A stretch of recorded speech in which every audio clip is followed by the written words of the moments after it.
आज की कक्षा हम 138 नंबर के श्लोक से आज की कक्षा को हम प्रारंभ करते हैं, सभी को जय जिनेंद्र करते हुए। और जैसा कि पिछली कक्षा में अपन लोगों ने देखा था कि यहाँ पर जो है चर्चा चल रही थी शरीर की नश्वरता की चर्चा हुई है, आत्मा के स्वरूप की चर्चा हुई है, आत्मा कैसा है, उसका स्वभाव क्या है, स्वरूप कैसा है। और साथ साथ में जो अन्य दर्शनकारों ने आत्मा का स्वरूप बतलाया है, उन मतों का खंडन भी किया गया है। ठीक है, एक ही श्लोक में आचार्य महाराज ने सभी दर्शनकारों के मतों का खंडन एक एक शब्द के माध्यम से किया है। और वो श्लोक का नाम है कौन सा? ये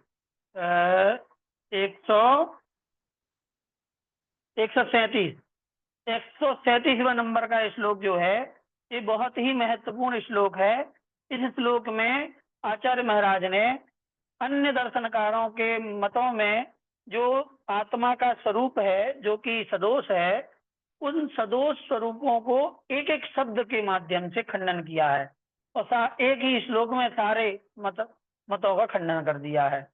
ठीक है, अब आगे और उसी चर्चा को आगे बढ़ाते हुए ये कहते हैं, कुर्यात् कर्म शुभाशुभम स्वयं अथो भुंक्ते स्वयं तत्फलम ताता साथ गतानुभूति कलना दात्मान चान्यदृशा चिद्रूपस्थिति जन्म भंग कलिता कर्मावृता संसतौ मुक्तौ ज्ञान दृगैक्य मूर्ति रमल त्रैलोक्य चूड़ामणि। क्या कहते हैं कि वह आत्मा स्वयं शुभ और अशुभ कार्य को करता है तथा स्वयं उसके फल को भी भोगता है, क्योंकि शुभाशुभ कर्म के फलस्वरूप सुख दुख का अनुभव भी उसे ही होता है। ठीक है, आत्मा स्वयं ही शुभ और अशुभ को करने वाला है और स्वयं ही उसके फल को भोगने वाला है, और उसी कर्म के फलस्वरूप सुख दुख का अनुभव भी आत्मा ही करता है, कोई दूसरा नहीं करता। इससे भिन्न, इससे अलग दूसरा स्वरूप आत्मा का हो ही नहीं सकता। देखो, ये जो बात है आचार्य महाराज कर रहे हैं कि इसके अलावा कोई दूसरा स्वरूप आत्मा का नहीं हो सकता। यही स्वरूप है, यही सही है कि जैसा शुभ और अशुभ आत्मा करता है, उसी का फल सुख और दुख के रूप में यही आत्मा भोगता है। यही इसका स्वरूप है, इसके अलावा और कोई स्वरूप हो ही नहीं सकता। ठीक है, उत्पाद व्यय और द्रव्य। द्रव्य मतलब स्थिरता, उत्पाद मतलब जन्म, और व्यय मतलब भंग होना या नष्ट होना। इनसे सहित जो चेतन आत्मा संसार अवस्था में कर्मों के आवरण से सहित होता है, वही मुक्ति अवस्था में कर्ममल से रहित होकर ज्ञान दर्शन रूप अद्वितीय शरीर से संयुक्त होता हुआ तीनों लोकों में चूड़ामणि रत्न के समान श्रेष्ठ हो जाता है कि नहीं? मतलब संसार अवस्था में यह चेतनात्मा उत्पाद व द्रव्युक्त है। किस रूप में? जन्म मृत्यु और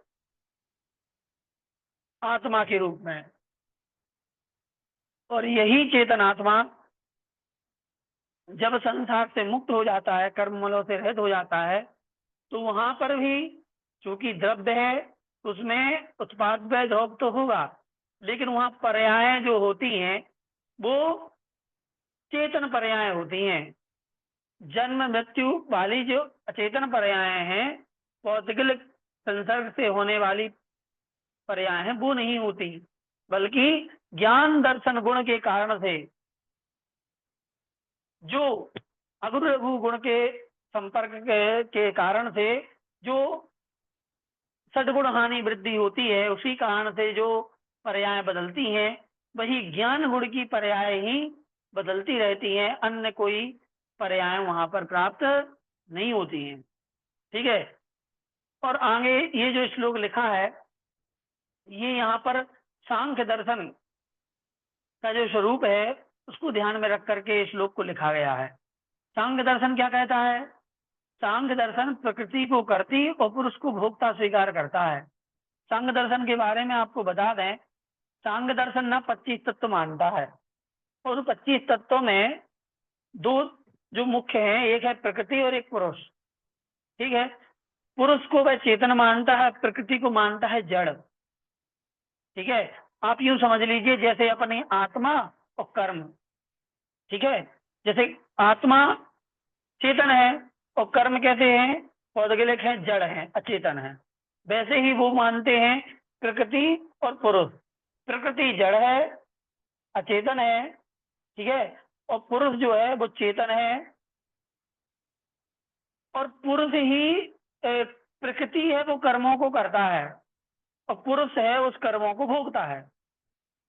मतलब यदि दर्शनों को पढ़ा जाए तो मैंने पढ़ा है तो कहीं ना कहीं घूम फिर के बात वही आती है, लेकिन लोगों ने अपनी अपनी तरीके से उसको समझाया है। उस समझाने में ही उन्होंने कुछ समझाने के तरीके में आप कह दो, या परिभाषित करने के तरीके में गलती है, या फिर उनके मूल रूप को, स्वरूप को समझने में ही गलती है कि वो अच्छे से समझ ही नहीं पाए कि क्या है। तो लेकिन लगभग लगभग वो जाता उसी प्रकार से है। जैसे अपन आत्मा और कर्म मान लेते हैं, वैसे ही वो लोग पुरुष और प्रकृति मान लेते हैं। प्रकृति जड़ हो जाती है, अपने यहाँ कर्म जड़ हो जाता है। अपने यहाँ कर्म के माध्यम से पुरुष चारों गतियों में भ्रमण करता है, वैसे ही वहां पर प्रकृति के कारण से पुरुष कर्मों को भोगता है। और जब ज्ञान हो जाता है तो पुरुष प्रकृति से दूर हो जाता है और वह मुक्त हो जाता है ज्ञान के कारण से। ऐसे ही अपने यहाँ जो पुरुष है अर्थात आत्मा है, वह कर्मों से अलग हो जाता है तो वह मुक्त हो जाता है। तो लगभग लगभग वो है सिमिलर चीज, लेकिन जो सिद्धांत है उनके, वो सिद्धांतों में कहीं ना कहीं वो उसको सही तरीके से परिभाषित नहीं कर पाए, इसलिए यहाँ पर उनका खंडन करना अनिवार्य हो जाता है। ठीक है, तो यहाँ पर बता रहे हैं कि सांख्य दर्शन में प्रकृति को कर्त्री मतलब कर्ता, ठीक है, स्त्रीलिंग में कर्त्री बोल दिया है, और पुरुष को भोक्ता स्वीकार किया है। इसी अभिप्राय को लक्ष्य में रख करके यहाँ बतलाया गया है कि जो आत्मा कर्मों का करता है, आत्मा कर्मों का करता है, वही उनके फल को भोगता भी है। अब चूंकि अभी कहाँ अंतर आ गया, अंतर यहाँ आ गया सांख्य में और जैन दर्शन में, कि वो कह रहे हैं कि प्रकृति जो है ना वो कर्म करती है, और पुरुष है वो फल भोगता है केवल। मतलब पुरुष कर्म नहीं करता, प्रकृति करती है, करने वाली प्रकृति है और भोगने वाला पुरुष है, बस यही अंतर हो गया। और अपने यहाँ क्या है कि करने वाला भी आत्मा है और भोगने वाला भी आत्मा है। हाँ, जिनको किया जाता है वो कर्म जड़ हैं, वो जड़ कर्म जो है वो चिपकते हैं और सुख दुख का फल देते हैं। और वो लोग क्या कर रहे हैं कि प्रकृति कर्मों को करती है और पुरुष केवल भोगता है। इसलिए यहाँ पर ये खंडन करते हुए कहा है कि कर्ता एक और फल का भोक्ता अन्य हो, यह कल्पना युक्ति संगत नहीं है। कर्म कोई करे और फल कोई भोगे, ये नहीं हो सकता। इसके अतिरिक्त यहाँ जो 2 बार स्वयं पद प्रयुक्त हुआ है, उससे यह भी ज्ञात होता है कि जिस प्रकार ईश्वर कर्तृत्ववादियों के यहाँ कर्मों का करना और उनके फल का भोगना ईश्वर की प्रेरणा से होता है, वैसा जैन सिद्धांत के अनुसार संभव नहीं है। जो लोग ईश्वर को मानते हैं वो क्या करते हैं, वो यही मानते हैं कि जो कुछ है वो सब ईश्वर द्वारा किया जाता है, जैसा ईश्वर करेगा वैसा ही तुम्हें, वो मतलब सुख देने वाला भी ईश्वर है, दुख देने वाला भी ईश्वर है। हम यहाँ कुछ नहीं कर सकते, मतलब अपनी डोर उसके हाथ में, कहते ना अपन।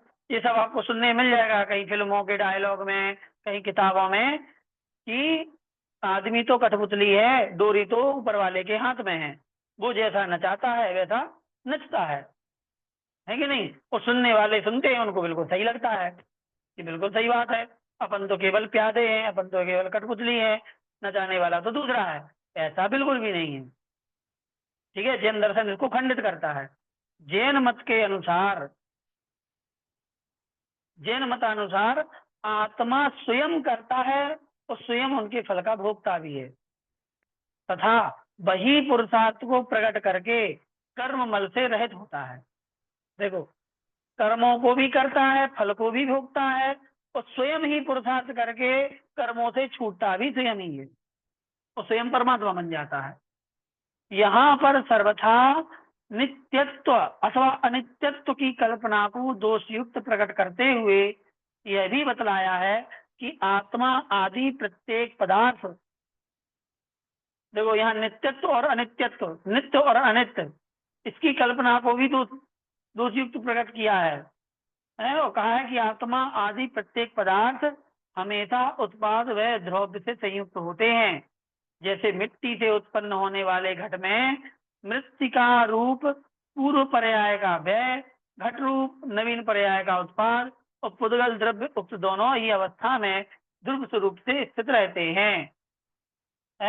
मिट्टी के घड़े में उत्पाद व्यय द्रव्य युक्त घटाओ कैसे घटेगा? तो मिट्टी से घड़ा बना, तो मिट्टी का हो गया क्या? मिट्टी रूप जो पर्याय थी,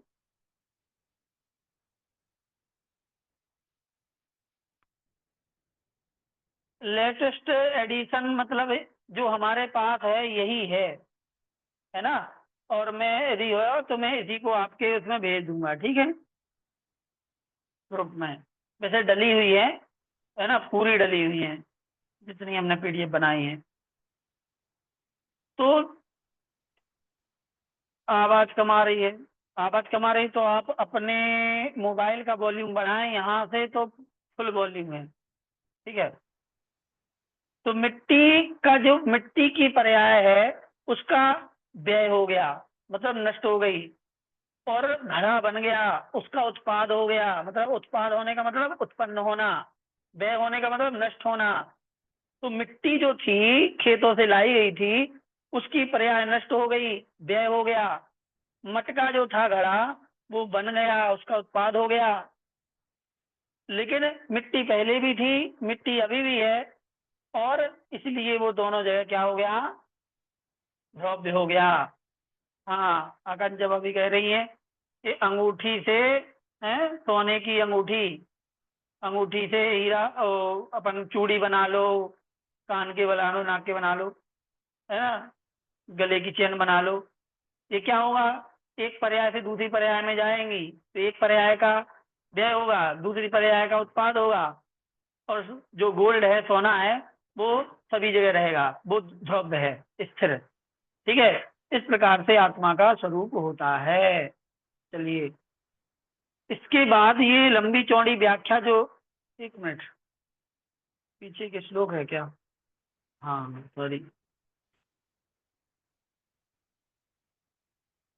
आत्मानमेवमधिगम्य नय प्रमाण निक्षेपकादिविरवित्रयैकचित्ताः भव्या यदीच्छत भवार्ण बमुत्तरीत्वमत्तुङ्गमोहमकरोत्तरं वीरम।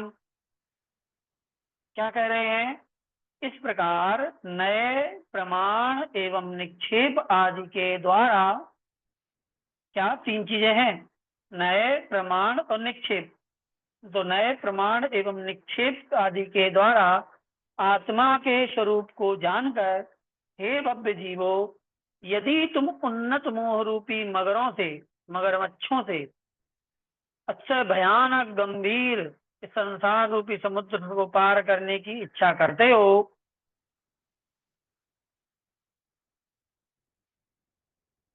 तो क्या करो? तो फिर एकाग्र मन होकर उपर्युक्त आत्मा का आश्रयण करो, ठीक है। यदि इन मगरमच्छों से, कर्म रूपी, मोह रूपी जो मगरमच्छ हैं, इनसे भरे हुए इस समुद्र को, संसार रूपी समुद्र को पार करना चाहते हो, तो प्रमाण नए निक्षेप आदि के द्वारा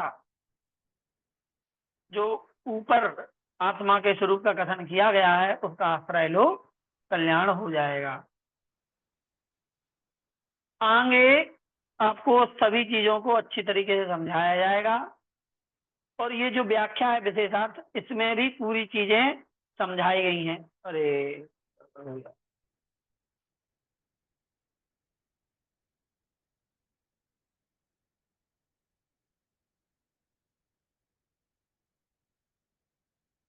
ठीक है, लेकिन मैं आज इस विषय को लेना नहीं चाह रहा हूँ, क्योंकि इस विषय को लेने के लिए सिंगल एक क्लास चाहिए है, तब वो चीज समझ आ पाएंगी और मैं समझा पाऊंगा। ठीक है, तो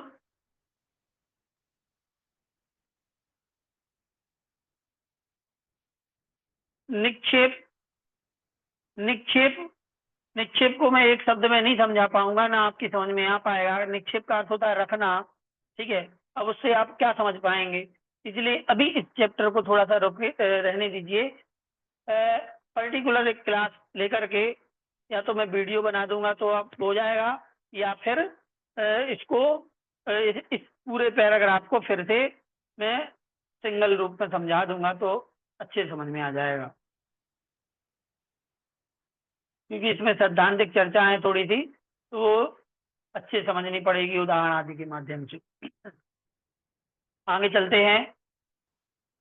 भवरिपुरिः भवरिपुरिः तावद्युक्खदो यावदात्मन् तव विनिहितधामा कर्म संक्लेश दोषः भवति किल रागद्वेषहेतुस्तदादौ झटिति शिव सुखार्थे यत्न तप्तौ जयी। हे आत्मन, यहाँ संसार रूप शत्रु तब तक ही दुख दे सकता है जब तक तेरे भीतर ज्ञान रूप ज्योति को नष्ट करने वाला कर्म बंध रूप दोष स्थान प्राप्त किए हैं। कितनी अच्छी बात कही। ये संसार रूपी शत्रु आपको तभी पीड़ित करेगा, दुखी बनाएगा, जब तक कि हमारे अंदर ज्ञान को नष्ट करने वाला कर्मों का बंधन मौजूद है। ज्ञानावरण कर्म का बंधन जब तक हमारी आत्मा में है, जो कि हमारे ज्ञान गुण को नष्ट करता है, तब तक यह संसार रूपी शत्रु हमें कष्ट देगा। और वह कर्म बंधन रूप दोष निश्चय रूप से राग और द्वेष के निमित्त से होता है। कर्मों का बंधन कैसे होता है? राग द्वेष से। इसलिए मोक्ष सुख का अभिलाषी होकर तू सर्वप्रथम शीघ्रता से यत्न पूर्वक उन दोनों को छोड़ दे। यदि मोक्ष की अभिलाषी हो, उन दोनों को छोड़ दो। किन दोनों को छोड़ दो? किन दोनों को छोड़ दो? राग और द्वेष को छोड़ दो। ठीक है, तो संसार रूपी शत्रु ही हमें संसार रूपी शत्रु दुख देता है, लेकिन वो भी क्यों देता है? क्योंकि हमारे अंदर कर्म बंधन रूप जो है वो मौजूद है, जो ज्ञान को नष्ट करता है। ठीक है, इसलिए हमें, और ये कर्म बंधन क्यों होता है? राग द्वेष के कारण से होता है। इसलिए राग और द्वेष को खत्म करना है, तब जाके संसार नष्ट होगा। चलिए आगे कहते हैं। लोकस्यत्वं न कश्चिन् न स तव यदि स्वार्जितं भुज्यते कः सम्बन्धस्तेन सार्धं तदसति सति वा तत्र को रोषतोऽसौ कायेप्येवं जडत्वात् तदनुगत सुखादावपि ध्वंस भावा देवं निश्चित्य हंस स्वबलमनुसर साई मां पश्य पार्श्वम। क्या कहा? हे आत्मन, ना तो तुम लोक के कोई हो और ना वह भी तुम्हारा कोई हो सकता है। लोक मतलब संसार के, और संसार मतलब, संसार क्या कहलाता है? जिनको हम अपना मानते हैं वो सब संसार है अपना। अपने परिवार, अपने मित्र, अपने रिश्तेदार, अपना ये सब परिग्रह, ये सब अपना संसार है। तो कह ले, हे आत्मन, तुम लोक के कोई नहीं हो और ना लोक तुम्हारा कोई लगता है। यहाँ तुमने जो कुछ कमाया है वही भोगना पड़ता है। तुम्हारा उस लोक के साथ भला क्या संबंध है? लोक के साथ क्या संबंध है? ना लोक तुम्हारा है ना तुम लोक के हो। ये सब दिखावे का है, सब चीजें, है ना, अर्थात कुछ भी नहीं। फिर उस लोक के ना होने पर विषाद और उसके विद्यमान होने पर, मतलब मौजूद होने पर हर्ष क्यों करते हो? कुटुंबी जनों के ना होने पर विषाद करते हैं और होने पर हर्षित होते हैं।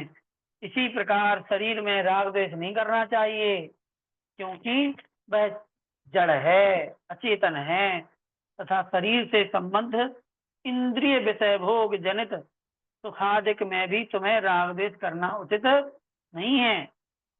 ठीक है, क्योंकि वह विनश्वर है। इस प्रकार निश्चय करके तुम अपनी स्थिर आत्मशक्ति का अनुसरण करो। उस निकटवर्ती लोक को स्थायी मत समझो। है जो निकटवर्ती लोक है, जिससे हम रोज घुले मिले हैं, ये हमारा स्थायी नहीं है ना, बल्कि जो हमारे अंतरंग में आत्मा की जो शक्ति है वही स्थायी है। कुटुंब धन धान्य आदि सब बाह्य पदार्थों का आत्मा से कुछ भी संबंध नहीं है। वे प्रत्यक्ष में ही अपन से अलग दिखाई दे रहे हैं, इसलिए उनके संयोग में ज्यादा खुश होना और उनके वियोग में खेद खिन्न दुखी होना ये उचित नहीं है। तो फिर क्या कहा जाए? जो शरीर सदा आत्मा के साथ रहता है उसका भी संबंध आत्मा से नहीं है। कारण यह है कि आत्मा चेतन है और शरीर अचेतन है। स्पर्शन आदि इंद्रियों का संबंध भी उसी शरीर से है, ना कि उस चेतन आत्मा से। जो इंद्रिय है, नाक कानाक, ये सब शरीर में है, आत्मा में नहीं है इंद्रिय।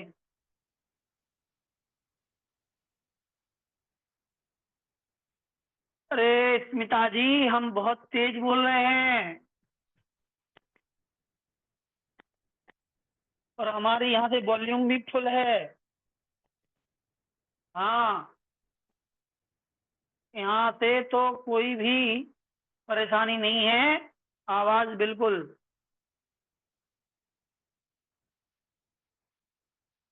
तो जो शरीर सदा आत्मा के साथ रहता है उसका भी संबंध आत्मा से कुछ भी नहीं है।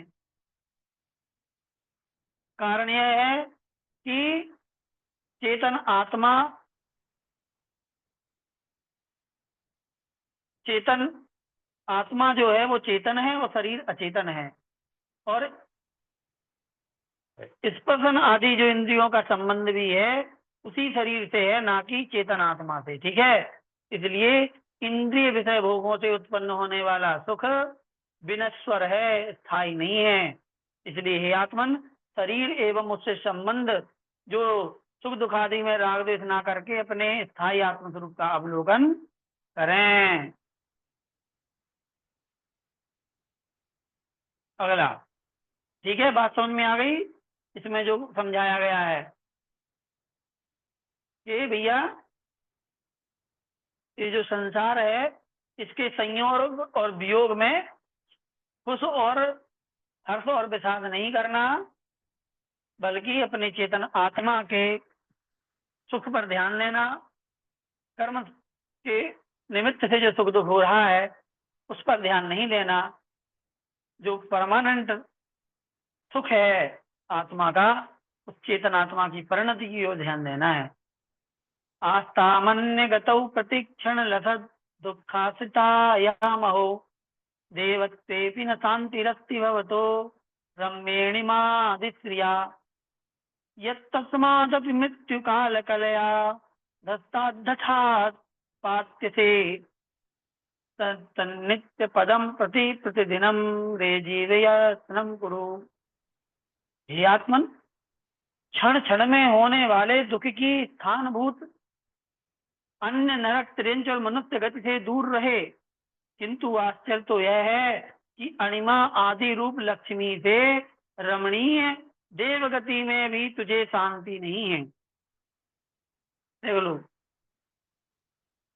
कारण यह है कि वहां से भी तू मृत्यु काल के द्वारा जबरन नीचे गिराया जाता है।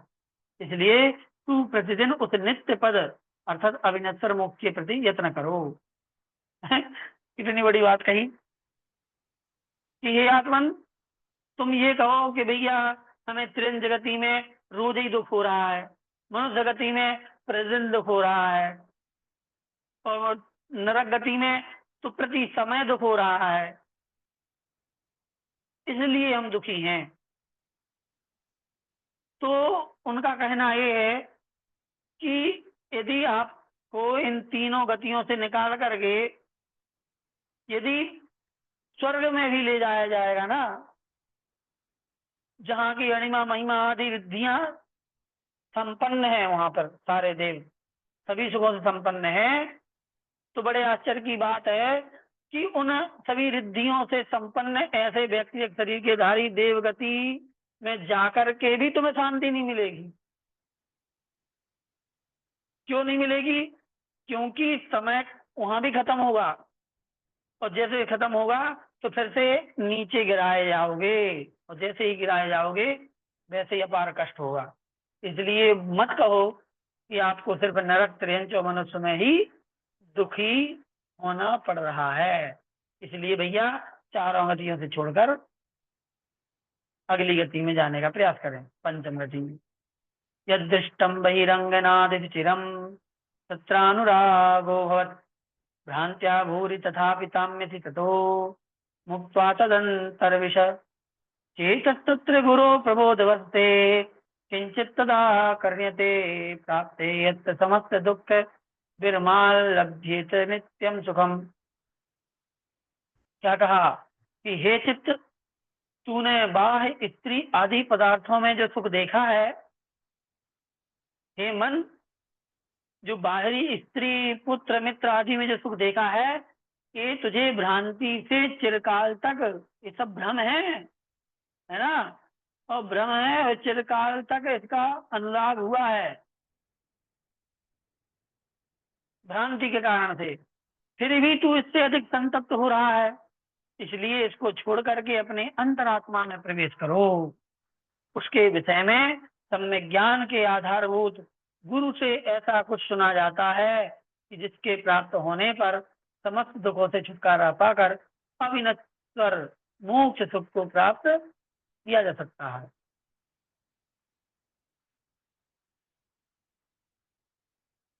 ठीक है, तो यहाँ पर बताया गया है कि जो हमारा जो अनुराग यहाँ पर दिख रहा है अपने सगे संबंधियों के लिए, वो सब पूर्वोपार्जित कर्मों के कारण से दिख रहा है ना, और ये सभी परमानेंट नहीं है, छूटने वाले हैं। ठीक है, और हम मानते हैं कि इनसे सुख होगा, लेकिन होता तो दुखी ही है। ठीक है, इसलिए भैया इनको छोड़ करके जो हम हैं, जो हमारा है, उसकी ओर ध्यान दें।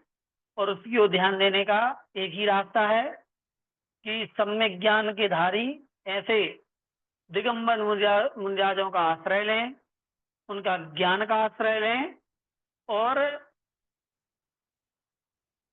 ऐसे मोक्ष पद को प्राप्त करने के लिए और संसार से छुटकारा पाने के लिए प्रयत्न करें। ठीक है, तो यहाँ पर गुरु से सहारा लेने की बात कही गई है कि सम्यक ज्ञान के धारी हमारे दिगंबर गुरु जो हैं, उनका सहारा लीजिए। उनके सहारे के साथ में ही हम मोक्ष का रास्ता तय कर पाएंगे। ठीक है, हिमाल कोलाह लैरमल बोध संपन्निधे समस्ति यदि कौतुकम किल तवात्मनो दर्शने निरुद्ध सकलेन्द्रियो रहति मुक्ति संग्रह कियंत्यपि दिनान्यतः स्थिरमना भवान पश्यतु।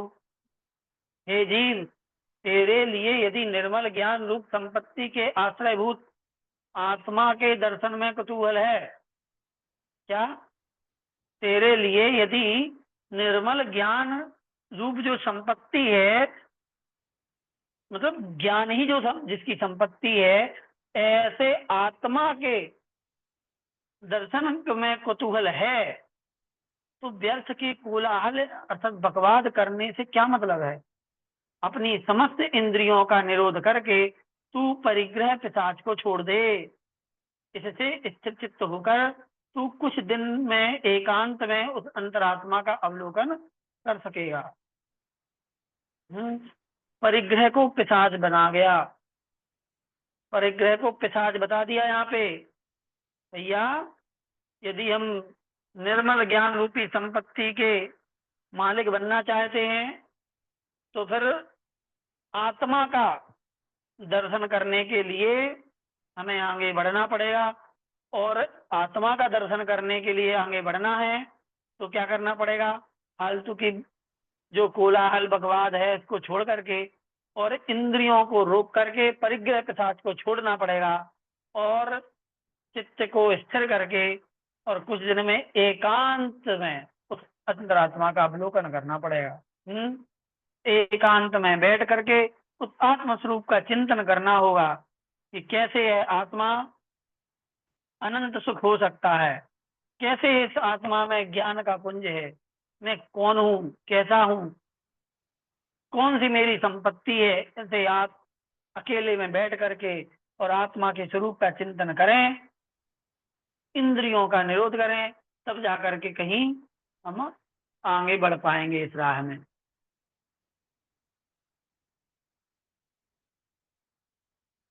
चलिए आगे चलते हैं। हे चेता किमुजीव तिष्ठति कथम चिंता स्थितम सा कुतो रागद्वेषवशात्तयो परिचया कस्माच्च जातस्तव इष्टानिष्ट समागमादिति यदि स्वभ्रमतवा तदावं गतौ नोच्चेन्मुञ्च समस्तमे तदचिरा दिष्टादि संकल्पनम। क्या कहा है कि यहाँ जीव अपने चित्त से कुछ प्रश्न करता है, अपने मन से प्रश्न पूछ रहा है जीव, उसके अनुसार उसका चित्त उसे उत्तर भी दे रहा है। क्या उत्तर देता है? पहले प्रश्न किया, हे चित्त, ऐसा संबोधन करने पर चित्त कहता है कि हे जीव क्या है। इस पर जीव उससे पूछता है कि तुम कैसे स्थित हो। मैं चिंता में स्थित रहता हूँ। वह चिंता किससे उत्पन्न हुई है? राग द्वेष के वश से उत्पन्न हुई है। उन राग द्वेष का परिचय तेरे किस कारण से हुआ? उनके साथ मेरा परिचय इष्ट और अनिष्ट वस्तुओं के समागम से हुआ। अंत में जीव कहता है कि हे चित्त, यदि ऐसा है तो हम दोनों ही नरक को प्राप्त करने वाले हैं। वह यदि तुझे अभिष्ट नहीं है तो इस समस्त ही इष्ट अनिष्ट की कल्पना को शीघ्रता से छोड़ दो। ये जीव और चित्त, आत्मा और मन, इन दोनों के बीच में संवाद बताया गया है कि यहाँ सबसे पहले आत्मा कहता है कि हे मन, तुम इतने ऐसे बिल्कुल से स्थिर चित्त क्या हो, क्यों हो, हैं, कैसे स्थित हो? तो कहता है कि स्थित है, स्थित रहता हूं मैं तो। और काय में स्थित हो? राग द्वेष के कारण से चिंता में स्थित है। उन राग द्वेष का परिचय कैसे हुआ? तो इनका परिचय हमारे द्वारा जो इष्ट और अनिष्ट वस्तुओं का समागम होता है उसके कारण से होता है। इष्ट वस्तु से राग, अनिष्ट वस्तु से द्वेष।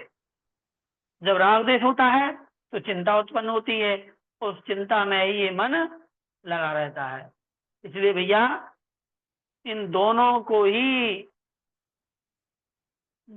बार बार भोग, इन दोनों को ही यदि हम मानते रहेंगे तो नरक में जाना तय है। इसलिए जितना जल्दी हो सके उतने जल्दी इन दोनों को छोड़ो, अर्थात इष्ट में राग करना, अनिष्ट में द्वेष करना, ये छोड़ देना पड़ेगा, तभी जाकर के हम सही मार्ग पे लग पाएंगे।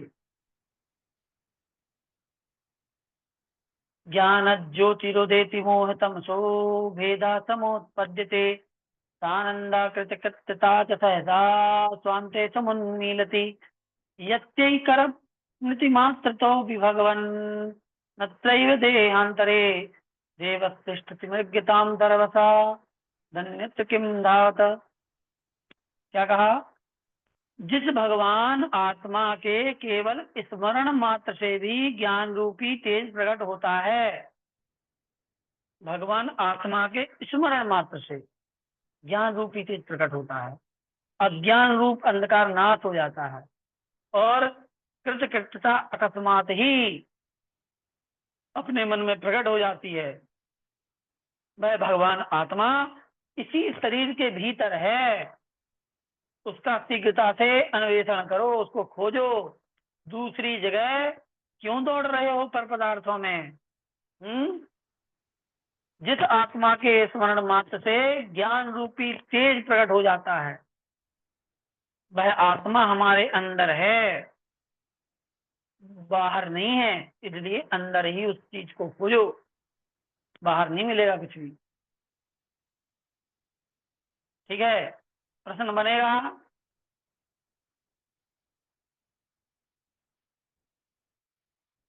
क्या प्रश्न बनेगा?